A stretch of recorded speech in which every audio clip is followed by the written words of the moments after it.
Hello everybody, hope you're all doing fantastically well. The second video of the day as we are motoring our way on to the summer window, getting in full swing. How are you all doing today? Is it overcast where you are? Goodness me, it doesn't do itself any favours. Apparently this is English summer. Not great, is it? Not great. And you can see why I get into debt trying to get away from here. Keep that tan topped up. But yeah, anyway, raincoat durability for this one. But anyway, we're back here discussing a few bits that we've learned throughout the day. We're talking about Max Dean, Leeds having a 50% sell-on clause with him, which was actually a magnificent business by the club because there has been so many indications that this kid is potentially going to go right to the top. I know you've seen a lot of MK Dons fans doing threads on Twitter about how good he's going to be, how he's going to be a Premier League player. Forget how young he is as well. And Max Dean has just signed for Ghent. What a move for him. Heading over to Belgium. I always think for young players as well, it's so brave going to the continent. I think, you know, there's not enough English players who do it. And when you do it, or when they do it, you see such an incredible sort of level up in the maturity, but in the performances as well. You know, the Belgian league will be so different to what Max will have experienced before. But not only that, it's the cultural difference. It's everything that is on top of that as well, which really makes not only a footballer but a human being. So yeah, good luck to Max out there. The reason I'm going to be keeping an eye on him, you know, when we're doing the rumour mill and all this sort of stuff, is not only because I'm interested to see how he does, but it's also Leeds United's 50% sell-on clause, which essentially means obviously Leeds get half of the value of which he's gone for at this moment in time. It's undisclosed with MK Dons and Ghent.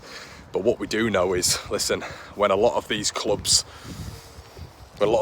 go to clubs abroad, we do see them coming back to Britain for you know, astronomical fees. And one that I've kept an eye on for a while is actually Ferguson at Bologna. He's one, a Scottish player who's gone out there and has done absolute wonders and should have been a Rangers signing, wasn't a Rangers signing. And listen, he signed for Bologna and his figure has gone through the roof, and he may be making a return to these shores as well. But that's just an example of how getting yourself out to Europe can really benefit the player. So that's Max Dean. That's your news when it's come to him. It looks like he's gone out to Ghent, and listen, keep an eye on him. Such a young lad, Premier League footballer potentially in waiting. But the interesting news for this particular video is Illan Meslier. So reports have come out this morning from L'Equipe stating that apparently Marseille have backed out of the race to sign Meslier. And I say there's a race, I don't think there's much of a race. We heard murmurs of it in Marseille. Nancy came on the channel and she said there's no real foundation to a lot of it. But what have we learned over the last couple of days when it's come to Joe Rothwell? And, you know, we learned from Mark McAdam, who is essentially a Bournemouth reporter, that this was happening. Nothing from the Leeds side, and this is what I've said to you guys, you have to take these rumours from the opposite side, because the San Francisco 49ers are so professional at keeping this out of absolutely any sort of earshot or anything like that. It's so quiet. You know, we could be after 4 or 5 players now and we just wouldn't know it. So yeah, under wraps completely. So when we're looking at a potentially Illan Meslier deal, you are looking at the French side of things. You know, what have we learned so far from L'Equipe? Meslier was more than willing to speak to Marseille. There was actually a L'Equipe report the other day suggesting that he'd actually spoken to De Zerbi. And this was actually something that was going on in the background. There was conversation about wages, there was conversation about a transfer fee, and a lot like Borussia Mönchengladbach, Marseille were getting put off by the fee. And this is what I'm talking about, guys. When I've spoken about Willian Yonto, really, when you're looking at the price, when you're looking at the tag that is going to be on Willian Yonto, who's going to be able to afford that price tag? It's going to be Premier League clubs, the richest clubs in the world. La Liga clubs, maybe you get something like that. But if Leeds, which from what we've learned this summer, want upfront payments for a lot of these players, if it is their prized assets, of which Nonto, Rutter and Somerville are the top 3 prized assets, they want money up front. They weren't happy with the structure of the Brentford deal when it came to Archie Gray. Spurs were paying more money up front. So when it comes to this, we have to take into consideration the affordability of some of our assets. Illan Meslier appears, because of the 19 clean sheets, that he's a real asset for Leeds United right now. Now, how football changes is actually quite staggering. It appears that Marseille have had to back out. They've had to back out of the Illan Meslier payment because they can't afford him. Which to me, I mean, let's just break down the salaries. Their second keeper, who I've just done a bit of research on, is currently on €40,000 a week.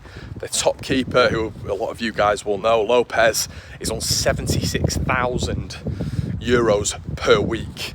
So they are shelling a lot of money out on goalkeepers. Currently, Illan Meslier was part of the numerous Leeds players who slashed their contracts when they came down from the Premier League. The only good thing Victor Orta did, or one of the only good things Victor Orta and the structure, the club structure did at that moment in time when Leeds came down, and he's on £40,000 a week. Obviously, there's that pound to euro conversion, but there we go.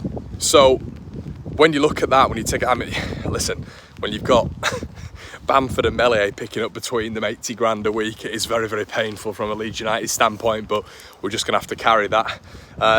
It's a real shame, because for me, I'd have been elated with that. I'd have been absolutely elated with that. If we'd have managed to get Illan off the books, and I genuinely believe Leeds would have been as well. I think Leeds would have been really happy with that.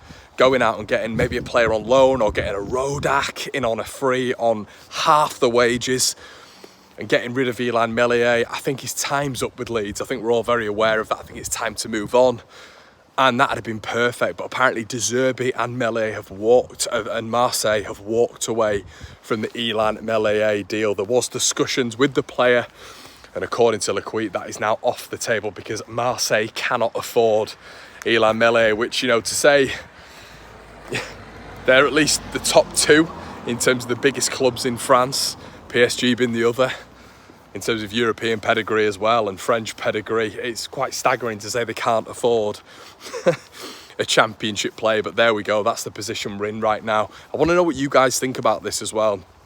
Is this sort of something that you would push if you are Leeds? And you do wonder from Meslier's side of things, because we hear nothing from the Leeds side of things now, so we don't know what's going on behind the scenes. But if Meslier's talking to Marseille right now, is there a probability that Leeds are able to get him off the books? I mean, the transfer fee whatever it was, it didn't seem to be the problem according to the publication today. It was in fact the wages. So is that going to be a problem going forward? I mean, it's funny actually that the quote, and I'm paraphrasing here a little bit, which you can't really do when you're referencing quotes, but it was essentially, it was a staggering wage. It's a staggering wage for Illan Meslier in the publication. So yeah, Leeds are paying a lot of money for this guy. But listen, whether or not it was Jukanovic at the start of the window on a slashed wage, if it was Hladky, obviously, who went up with Ipswich last season, who's on a free now, Rodak on a free now, I think Leeds United have been more than willing to get rid of Illan Meslier for these players, 100%. But let me know what you think in the comment section below, everybody. Really interested to hear what you think on this one. It's been Connor. Like, comment and subscribe. I'll see you in a bit.